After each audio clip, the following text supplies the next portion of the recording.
It may have caught you off guard just as much as it did to me, but the 24 Hours of Le Mans is this weekend. Yes, for the second year in a row, the French Endurance Classic was shifted from its traditional June date to a weekend later in the summer. There's a lot to pay attention to at Le Mans this year, so here's a quick video discussing 5 things you should be paying attention to while watching the race. Obviously, the biggest talking point this year is the new Hypercar class. The LMP1 class that we knew for more than 20 years is gone, and with its successor comes many questions. If you ask me to pick one thing to pay attention to this year, it's Hypercar reliability. Toyota and Glickenhaus both have all new cars that hadn't turned a single lap around the Circuit de la Sarthe before last weekend. On the other hand, Alpine is running a grandfathered Rebellion R13 LMP1 car, which they were allowed to run for one season according to the regulations. Not only is this the exact car that has raced Le Mans every year since 2018, it's also been tuned down from its power levels of the past 3 years, which could give them a further bump in reliability. Historically, Toyota has never had great reliability with their new cars in the 24 hours. The TS040 and TS050 both had mechanical failures while they were leading the race, and despite having a huge amount of endurance testing under their belt for this year, you can't discount the possibility of that trend continuing. Glickenhaus, meanwhile, has had some issues with their brakes in the previous 2 rounds of the World Endurance Championship, and if there's something you don't want to run into problems with at Le Mans, the brakes are definitely up there. Moving on to the second thing worth keeping an eye on this year are the lap times put down by the Hypercars. This is the first time the top class at Le Mans has been slowed significantly since 10 years ago in 2011. During the official test day, all 3 cars were sitting around the 3:29 mark, but I'm sure those times have since come down a bit by the time you're watching this video. But that's right around the 3:30 lap time prediction specified in the Hypercar regulations.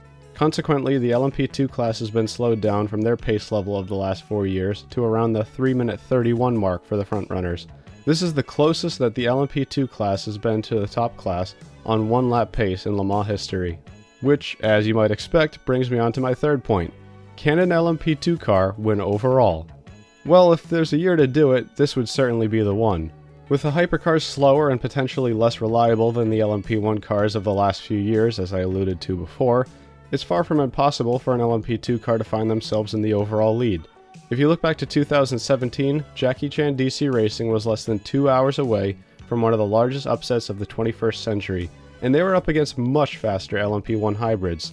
Even if they don't find themselves in a position to fight for the overall win, do not sleep on the LMP2 class. Over the past few years, this class has provided some of the most exciting battles on track, many of which were for the class lead. And you still have dozens of top-class drivers from the likes of Robert Kubica, Louis Delatraz, Kevin Magnussen, Oliver Jarvis, Juan Pablo Montoya, I could go on. No matter who you're watching the 24 Hours of Le Mans for, don't lose sight of the LMP2 class. Fourth on this list is the GTE Pro class.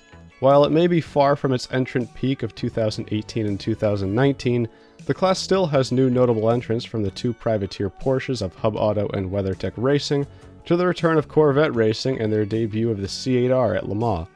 With 8 cars entered into the class this year, you'll have to pick your favorites from 4 Porsches, 2 Ferraris, and 2 Corvettes.